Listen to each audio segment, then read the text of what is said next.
The 2021 hiring season saw a lot of big-time coaching changes, but few were bigger than Oklahoma's hire of Brent Venables, who'd spent the previous 10 seasons as the defensive coordinator at Clemson. When you look at Venables' record, it's easy to see why this hire is so exciting. Even in a down year for the Tigers overall, Venables' defense still finished 8th in the country.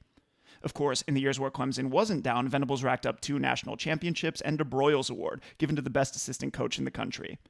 In this video, we'll take a look at the scheme that made it all happen, looking at Venables' long history with Bob Stoops, including 13 seasons at Oklahoma, and then getting into some film study of the most recent Clemson defense.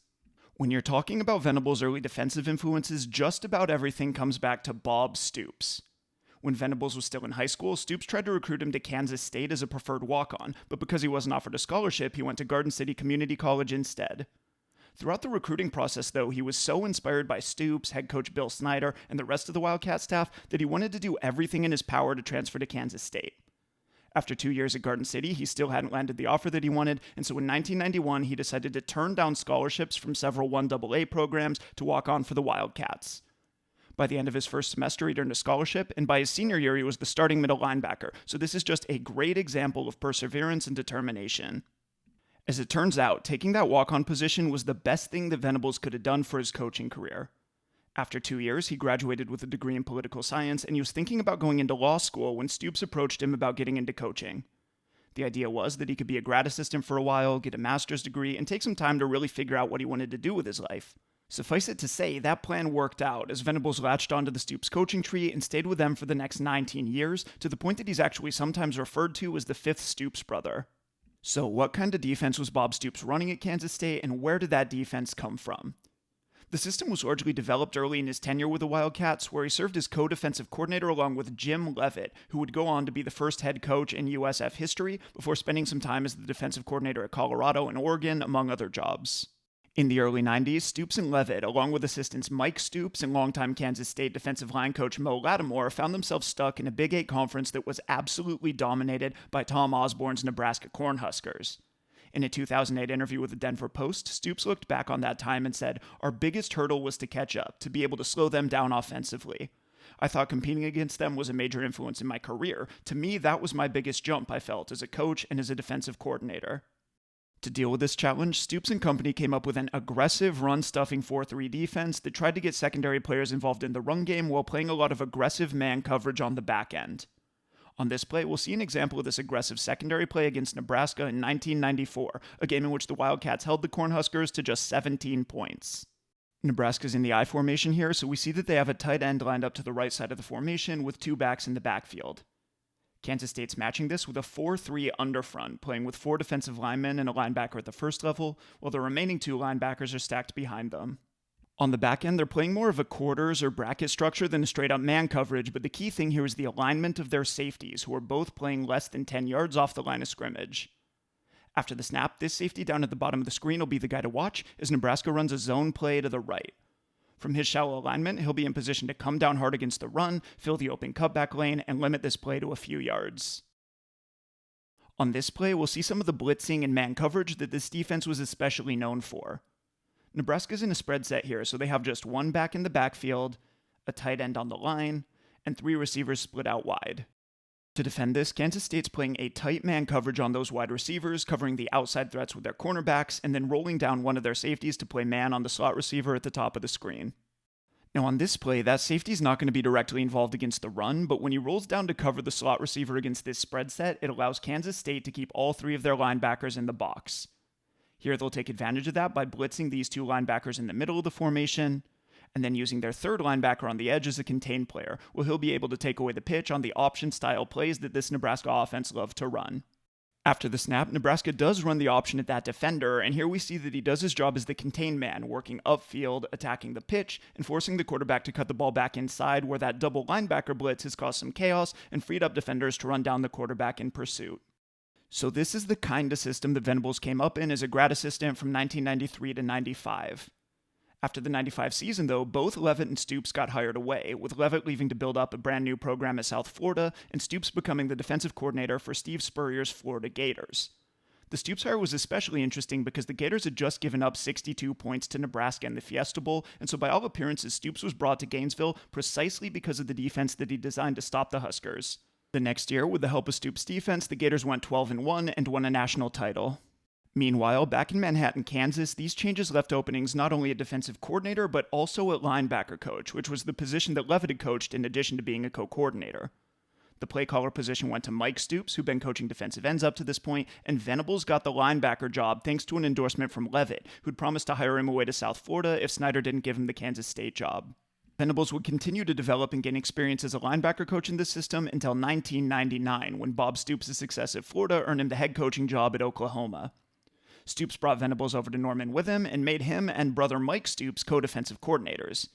This co-coordinator arrangement lasted until 2004, when Mike got hired as the head coach at Arizona, clearing the way for Venables' promotion to his first full-time coordinator position. He then called the Sooner defense for the next 8 seasons until 2012, when Dabo Swinney hired him away to Clemson. Before getting into Venables' Clemson defenses, though, let's take a closer look at those early Oklahoma years for just a minute, because it was during Venables' time as co-coordinator with Mike Stoops that the Sooner defense was forced to adjust its base philosophy. Already at that time, the Big 12 was gaining ground as a passing league, and the all-out man-blitzing system that had worked so well in the 90s was starting to show some cracks. In Stoops' first year in Norman, the Sooner defense gave up 51 plays of 25 yards or more, they blew some big leads, and they limped to a 7-5 record. So what did they change? Here's Venables from a 2001 story in Tulsa World. We used more of the zone blitz than the man blitz because of the mismatches. We had to do something that's a little safer, and we were able to get pressure and not have a high-risk defense. We'll see a good example of one of those zone blitzes right here from the 2000 Red River rivalry versus Texas, and here we're already seeing something that'd be right at home in Venables' 2021 Clemson defense. This is going to be a double linebacker blitz, a lot like the one that we just saw from Kansas State. Oklahoma's in a 4-3 defense here, so they have 4 down linemen and 3 linebackers, with one of them walked out toward Texas's slot receiver down toward the bottom of the screen. Just like on that Kansas State blitz, Oklahoma's blitzing both of their interior linebackers, but the difference is going to come from what they do in coverage. In the Kansas State clip, we saw the Wildcats playing a tight man coverage with their cornerbacks and a safety lined up against Nebraska's 3 receivers. Here, that's not going to be the case. If we look up at the top of the screen, we see that their cornerback is actually playing 8 yards off of his man. From that alignment, you might think that this is a bend but don't break defense that can get beat underneath, but that's where the zone blitz comes into play. We already know that Oklahoma is blitzing their 2 linebackers here after the snap, but in order to give some help to that off cornerback, they're then going to take this defensive end out of the rush and they're going to drop him into the flat underneath. As a coverage defender, that guy could obviously never cover a receiver in man, but as part of his zone coverage, it's easy enough for him to sit outside and take away throws to the flat. On top of this, when he drops into underneath coverage like this, the Sooners are able to create a high-low bracket on the receiver to this side, with the defensive end playing shallow and inside, while the cornerback plays outside and over the top. So, while the Sooners do lose that defensive end as a pass rusher, both he and the cornerback are protected in coverage by these zone assignments, and this series of overlapping zone assignments is why zone blitzes are often called safe pressure. Another element of Venables' Clemson defense that already shows up here is the use of these zone blitzes to disguise coverages. To see how this works, let's keep an eye on this weak safety up toward the top of the screen. Before the snap, it looks like he might be working with the cornerback to this side, playing some kind of quarters look or creating an inside-outside bracket on the receiver up here. Just before the snap, though, we're going to see him drop down into the space that's being vacated by the 2 blitzing linebackers. If this were one of Kansas State's aggressive man blitzes with a 6-man pass rush, then that safety would be responsible for covering a receiver, and so the middle of the field would be vacant when those linebackers blitzed. When that safety is free to drop into a specific zone, though, then the defense can use him to take away the space that's created by the pass rush. There's a direct line between these early Oklahoma defenses and what we saw from Clemson in 2021. The aggressive man blitzes are still there, and they'll definitely be used on some obvious passing situations, as well as in some short yardage situations to disrupt blocking schemes and stop the run. Most of the time, though, Clemson's pressure strategy was much more in line with that zone blitz scheme that we saw in the Oklahoma clip. On this play, for example, it looks like the defense is vacating the middle of the field, with the only linebacker that's left between the tackles walking up and showing pressure. After the snap, though, this defensive end up at the top of the screen is going to drop out to play underneath in the flat.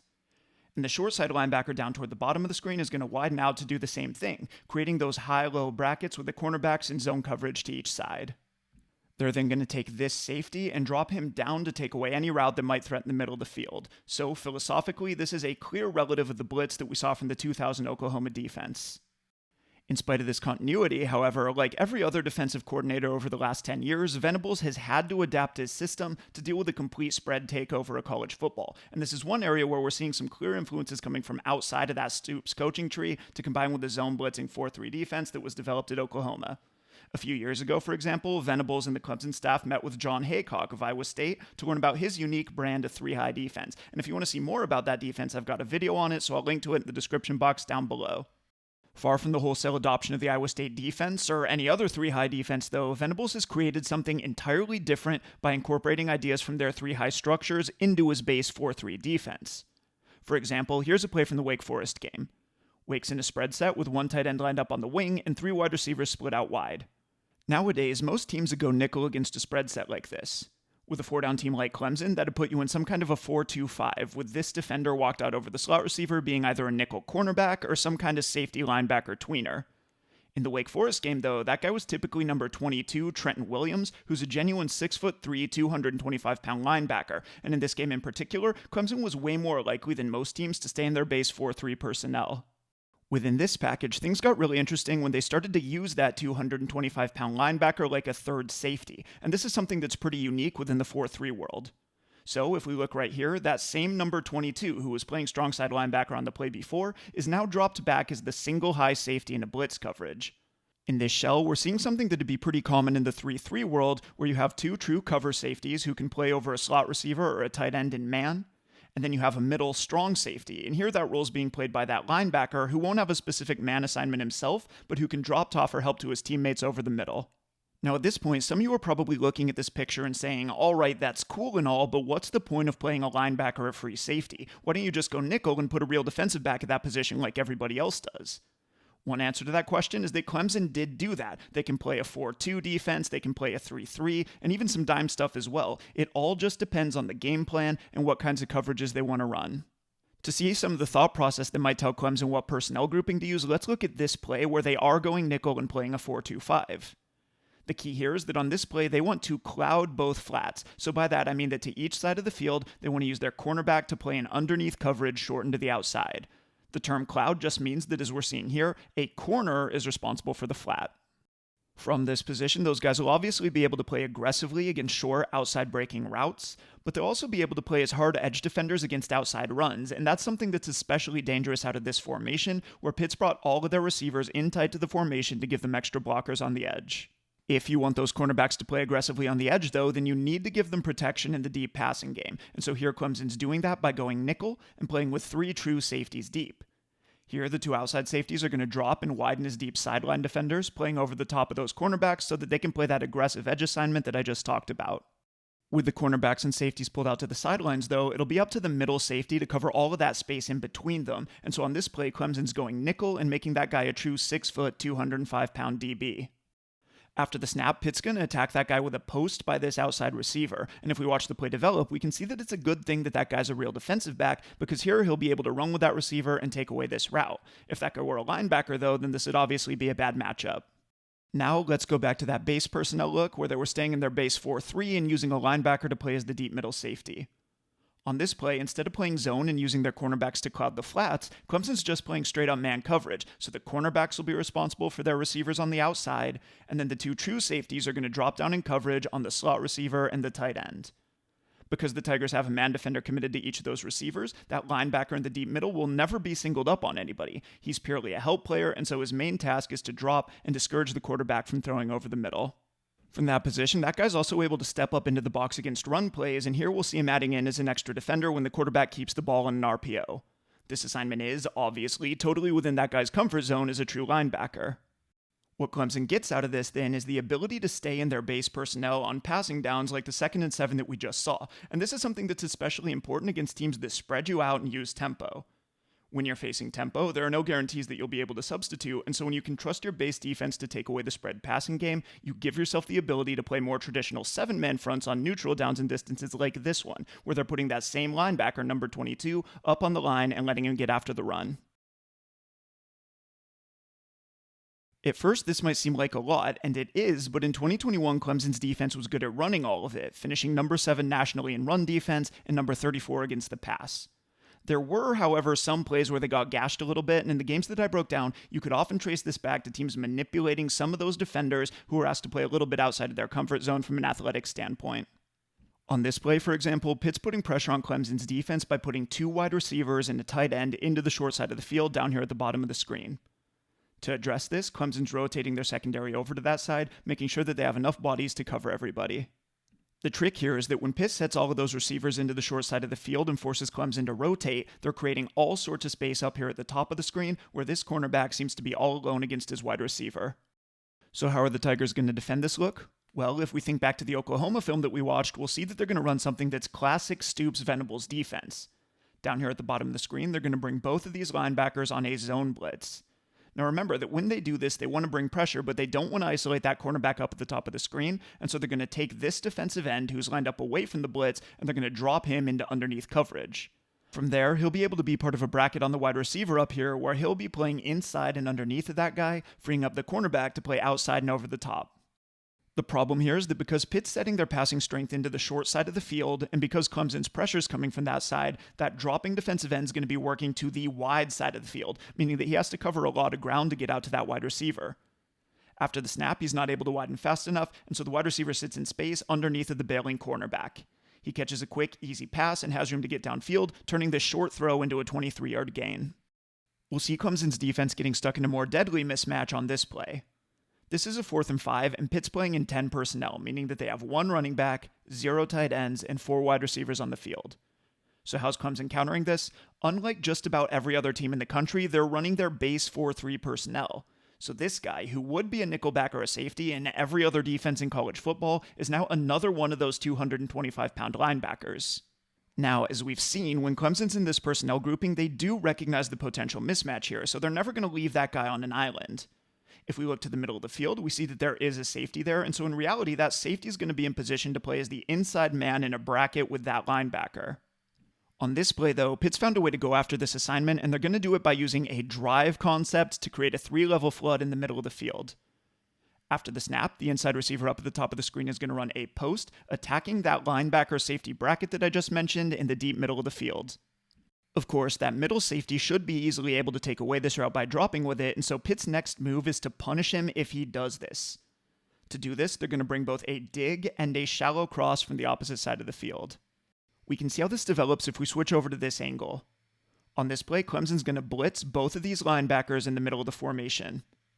They're then going to drop this defensive end out into an underneath zone, as we've seen multiple times at this point. Now, let's see how the play develops after the snap. If we run it forward and pause it right here, we can see the 3-level flood developing. This receiver's the deep man in the flood, attacking the middle of the field with his post route. This guy's running the dig, so he's working across the field through the intermediate middle. Finally, this guy's running the shallow cross, and when we look at these 3 routes in combination, we can see Clemson's dilemma. First, let's say that the safety does drop to take away the post. Well, if he does this, then that defensive end in underneath coverage is going to be stuck 1-on-2 with the shallow cross and the dig. If he sits wide and underneath to defend the shallow cross, then the dig's going to come open behind and inside of him. If, on the other hand, he gets depth and works to the dig, then the shallow cross will be able to come open underneath and outside of him. As we can now see, the only way for Clemson to defend both of these routes effectively is for the safety to come up on the dig. If we watch his reaction post-snap, then that's exactly what we're going to see. After the snap, we see him looking to the post receiver at first, preparing to play as part of an inside-outside bracket with that deep linebacker. Just after this, though, he clearly gets a call from someone else on the field alerting him that the 2 crossing routes are coming, and so he comes off of that bracket and drops down. When he does this, though, he can no longer play as the inside man in a bracket on the deep post route, and this leaves that 225-pound linebacker all alone, playing with outside leverage against a guy who's 30 pounds lighter than he is. Now, to be fair, this kind of thing didn't happen to Clemson too often, and a part of that comes back to all of that diversity and versatility that we've seen. Clemson's defense is so flexible that no matter what package they're in, they have ways to get into a look that's suited for the situation. Sure, the mismatches that we've seen here can be a product of that versatility, but on the whole, in 2021, they were one of the best teams in the country at limiting explosive plays, and they owed a lot of that to Venables and to all of the different defensive structures that he's absorbed over his long and successful career. Alright, that's it for this video. I'll be doing profiles like this throughout the offseason, so be sure to keep checking back on the channel for more, and I'll see you here next time.